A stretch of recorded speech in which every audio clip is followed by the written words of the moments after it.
We love the creative worlds video games offer us, but can't help but recognize certain things that just seem to happen over and over again. Even the best video games have overused mechanics and story elements, which we don't mind because we love them anyway. However, sometimes it's good to realize just how much developers rely on these tried and tested techniques. Here are 10 incredibly overused cliches in gaming. Day 4. I've looked everywhere, but I can't find anything to eat. Or a clue to get me off the ship. Just more audio logs. They're everywhere. I remember nothing. We'll speak soon enough. We're nearing Kaer Morhen.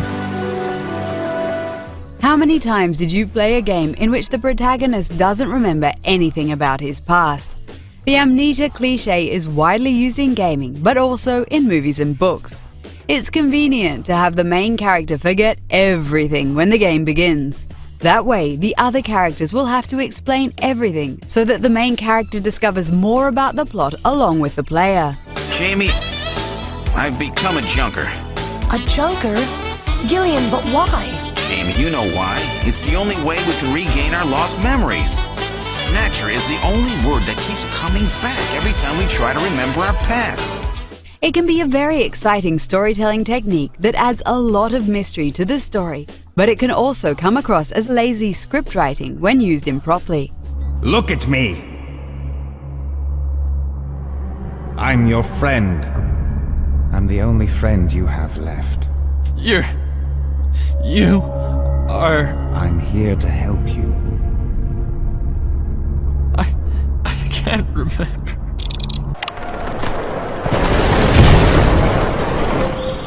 We've all been there. You start the game as an incredibly strong badass shooting up the place while using a wide variety of powers.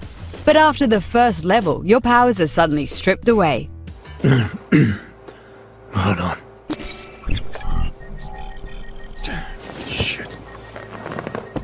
The back to basics cliche became popular in the Metroid and Castlevania series.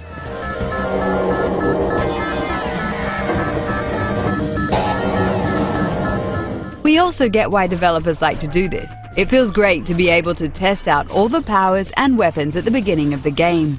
By removing them, you immediately want to get them back. This is the carrot on the stick that will keep you playing until you're finally the badass you once were.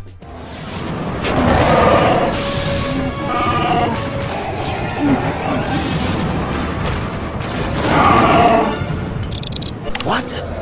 Did you just say zombies? Take a look out there. If those ain't zombies, what would you call them? Developers love throwing zombies at us. The zombie enemy type is completely overused in gaming, and for good reasons. They're fun to kill and are expected to be dumb, which makes life a lot easier for programmers.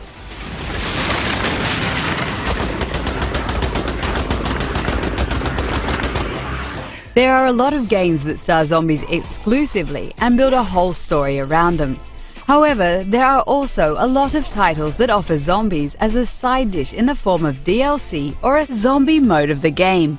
Call of Duty, Red Dead Redemption, and even the latest Tomb Raider have all been infected by this trend. Zombies are no longer unique and are one of the most overused cliches in gaming. You want some of this?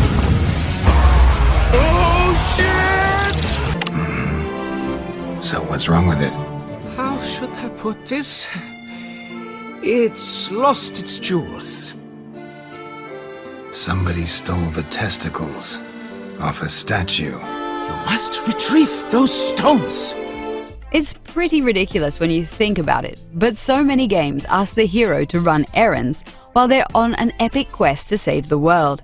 Especially RPGs are guilty of this, as they overflow the player with side missions and all sorts of meaningless tasks. It's his birthday today, you know. I ordered a special present for him and everything, but it never got here. You couldn't find out what happened to it for me, could you? This is, of course, a great way to stretch out the length of a game, but it directly sabotages any sense of urgency that's part of the story. We understand that not every quest can be an epic fight to save the world, but it makes literally no sense for a hero to take time out of his schedule to pick up stuff for some locals.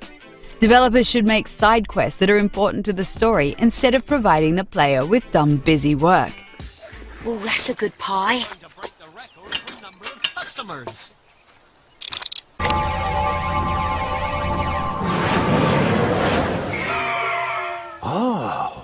What is that? Come on, pick on someone your own size. You're just a normal kid in a small town that one day discovers he's actually the chosen one and needs to go on an epic journey to defend some evil force. Stop me if you've heard this before. The unlikely hero is a cliché that's especially popular in Japanese role-playing games.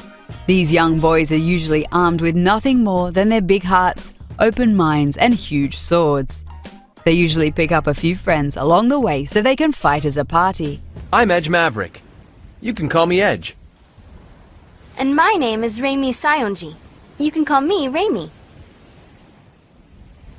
It's a pleasure to make your acquaintance. This is the blueprint of the traditional Japanese RPG that will probably live on forever.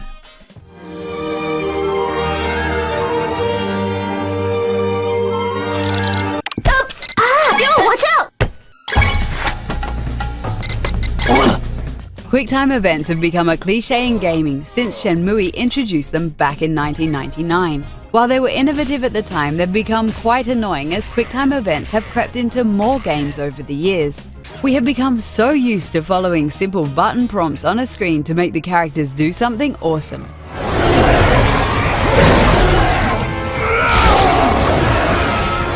Developer David Cage even built entire games around them in the form of Fahrenheit, Heavy Rain, and Beyond Two Souls. While we do enjoy the spectacle, we could definitely do with fewer QuickTime events in future games.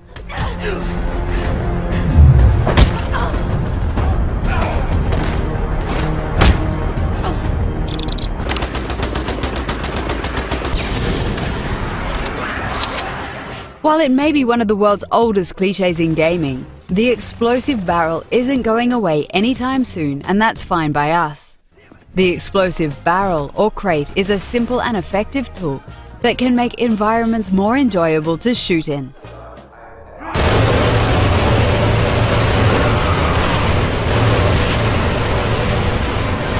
Regardless of the shape, size, or color of these explosive devices, they all serve the same purpose. That purpose is to explode in a manner that pleases the eye and kills a lot of enemies. It's a gaming cliché we honestly can't get enough of.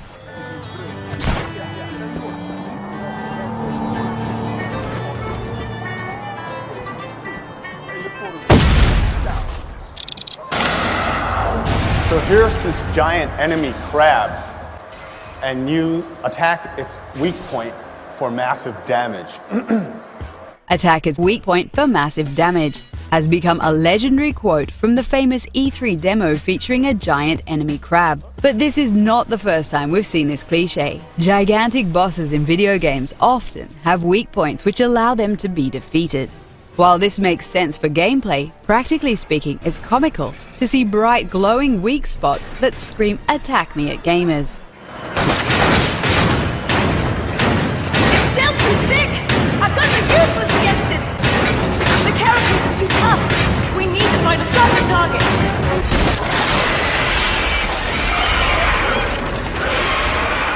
These weak points make the immense size of the bosses completely irrelevant.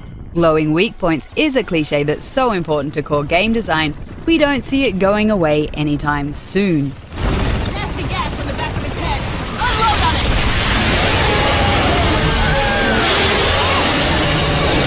it! When they started to kick, I started to scavenge.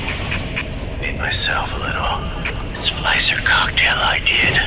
We love listening to audio logs in the original BioShock, but developers have completely overused this plot device ever since.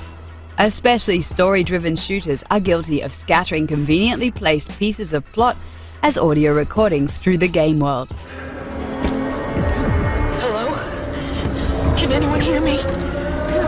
I'm at Meridian Station. Everyone's dead.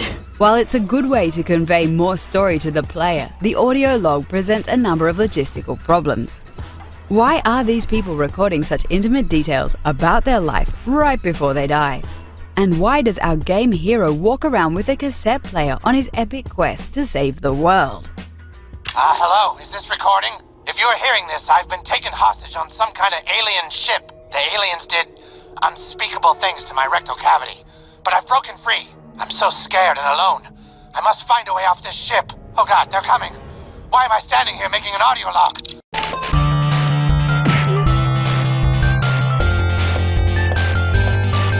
The damsel in distress is a cliche that is as old as video games themselves. It started with Princess Peach in the Mario series, and of course, the Zelda franchise has a princess that needs saving too. You need to rescue the president's daughter in Resident Evil 4. Come on. Let's go home. Sounds like a great idea. There's Princess Elise in Sonic the Hedgehog, Paula in Shadow of the Damned, and Kairi in Kingdom Hearts. Thank you. The list goes on and on. While we don't want to go into the whole debate whether it's sexist to save a damsel in distress, it's definitely an overused cliche in gaming.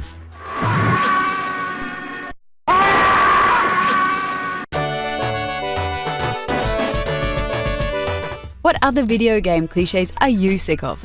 Let us know in the comments, and don't forget to like this video and subscribe to our channel. Ice cream day! Oh snap! It's ice cream day! Rocky Road! A la mode! Oh, I'm in the mode for ice cream day! Oh dear God, what was that? Oh, you were recording that?